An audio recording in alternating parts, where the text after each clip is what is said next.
రెచ్చగొట్టే మాటలు కాకుండా వాళ్ళ సమస్యలు ఏమైనా ఉంటే మాట్లాడితే బాగుంటుంది. అదేవిధంగా బస్సుల పట్ల మీ వైఖరి కూడా స్పష్టం చేయండి. ఫ్రీ బస్ పెట్టాలా వద్దా? పెట్టడం మూలంగా ఎందుకు కడుపు మండుతుంది? ఇవాళ మరి గవర్నమెంట్ హాస్పిటల్స్లలో కూడా ఫెసిలిటీస్ పెంచుతున్నాం, దాంతో ప్రైవేట్ హాస్పిటల్స్ నడవకుండా అయిపోయే పరిస్థితి వస్తుంది. అప్పుడు కూడా బాధపడతారా ప్రైవేట్ హాస్పిటళ్ళ కోసం? అదేవిధంగా మీ లెక్క ఇవాళ కొంతమందికే రైతు బంధు ఇచ్చి పేదోళ్లకు కడుపు కొట్టినట్టు కాదు, పేదోళ్ళను కూడా ఆదుకునే ప్రభుత్వము, అన్ని వర్గాలను ఆదుకునే ప్రభుత్వం కాంగ్రెస్ ప్రభుత్వం. కాబట్టి పదే పదే ద్వంద్వ వైఖరి మాట్లాడకండి, ఒకటే వైఖరి చెప్పండి. మీ వైఖరి బస్సుల విషయంలో ఏంటిదో గది ఒక్కటి చెప్పండి.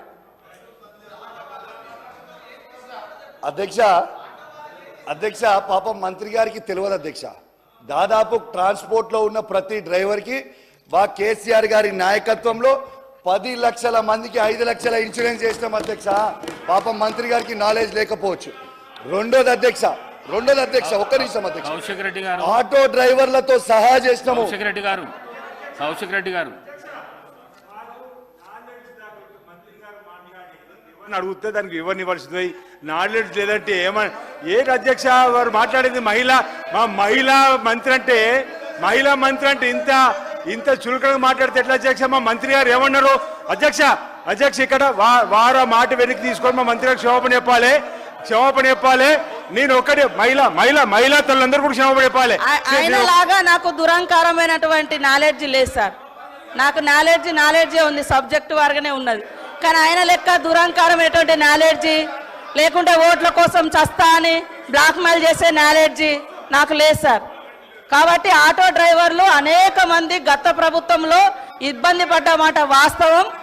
ఇవాళ మా పథకానికి ఆటో డ్రైవర్లకు అడ్డం పెట్టడం ఇది కరెక్ట్ కాదు. ఇది మహిళల కోసం పెట్టినటువంటి పథకం. కాబట్టి నీ దురహంకారం మాటలు మానుకో కౌశిక్ రెడ్డి. నీలాంటి దుర్మార్గపు నాలెడ్జ్ నాకు లేదు. నేను కరెక్ట్ ప్రజల కోసం ఆలోచించే నాలెడ్జే నా దగ్గర ఉంది. కౌశిక్ రెడ్డి గారు దయచేసి హౌస్ ఆర్డర్ లో పెట్టండి అధ్యక్ష. కౌశిక్ రెడ్డి గారు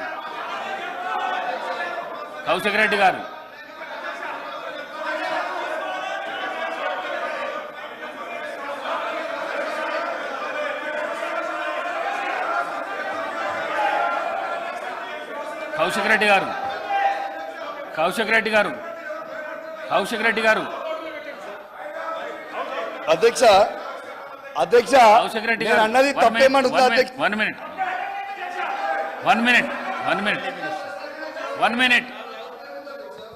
నేను కొత్త సభ్యులు సరే, నేను కౌశిక్ రెడ్డి గారిని కోరుతా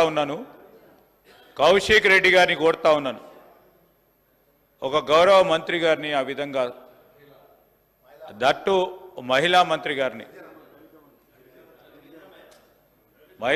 గారిని ఆ విధంగా ఉద్దేశించి మాట్లాడటం సరికాదు. సరి చేసుకోండి, విత్డ్రా చేసుకోండి, క్షమాపణ చెప్పండి. ఈరోజు మేము ఎందుకు కోరుతా ఉన్నాడు మొదటిసారి సరే మీరు చెప్దామని ఫ్లో ఆఫ్ లాంగ్వేజ్లో చెప్పుంటారు, దాన్ని సవరణ చేసుకోవాల్సిన బాధ్యత ఉంది. ఏం తప్పు చేసినా అంటే అది కాదు.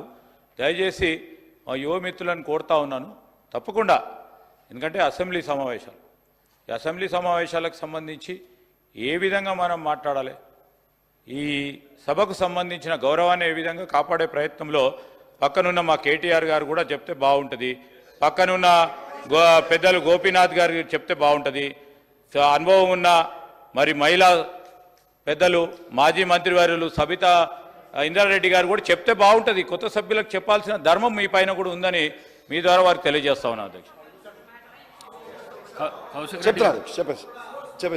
అధ్యక్ష నేను ఒక్క మాట మీరు ఎట్లా కనిపిస్తున్నారు చైర్కు మీరు ఎట్లా కనిపిస్తున్నారంటే యుద్ధానికి పోతారు చూడు అట్లా కనిపిస్తున్నారు. మీరు చేతులు గీతులు కిందికి దించి మంచిగా నీట్గా ఇది చేసి చెప్తే మంచిగా మహిళా మంత్రికి క్షమాపణ చెప్పండి. చెప్పండి. ఓకే అధ్యక్ష పర్వాలేదు. I withdraw my words. If మహిళా మంత్రి గారికి ఏమైనా బాధ కలిగించుంటే ఐ విత్డ్రా మై వర్డ్స్. సమాచారం లోపం ఉంది అనేది ఇచ్చి నా ఆవేదన తెలియజేసిన. ఓకే అధ్యక్ష, అయిపోయింది. అధ్యక్ష, దీంతో పాటు అధ్యక్ష, ఇవాళ బస్సులు కూడా పెంచమని ఎందుకు చెప్తున్నానంటే, మహిళలందరూ కూడా బస్సులలో పెట్టుకొని నిలబడి కొట్టుకుంటారు అధ్యక్ష. ఈ సోషల్ మీడియాలో ప్రతి దగ్గర వీడియోలు వస్తున్నాయి. వాళ్ళు కంఫర్టబుల్గా ఉండాలనే ఉద్దేశంతో మహిళలకి అద్భుతమైన సౌకర్యం కలగాలని ఒక గొప్ప ఉద్దేశంతో బస్సులు పెంచమని చెప్పినాం అధ్యక్ష. We are far buses. ఫ్రీ మహిళలకి బస్సులు ఇవ్వడంలో మాకు ఎటువంటి అభ్యంతరం లేదు అధ్యక్ష. కానీ అదే విధంగా ఆటో కార్మికులను కూడా దయచేసి డ్రైవర్లను కూడా కాపాడుకోవాలనేదే మా వాదన. నా వాదన తప్పేం లేదు. సో దయచేసి ఈ ప్రభుత్వం కూడా దాంట్లో ఆటో డ్రైవర్లను కూడా ఆదుకోవాలని నేను కోరుకుంటా ఉన్నాను.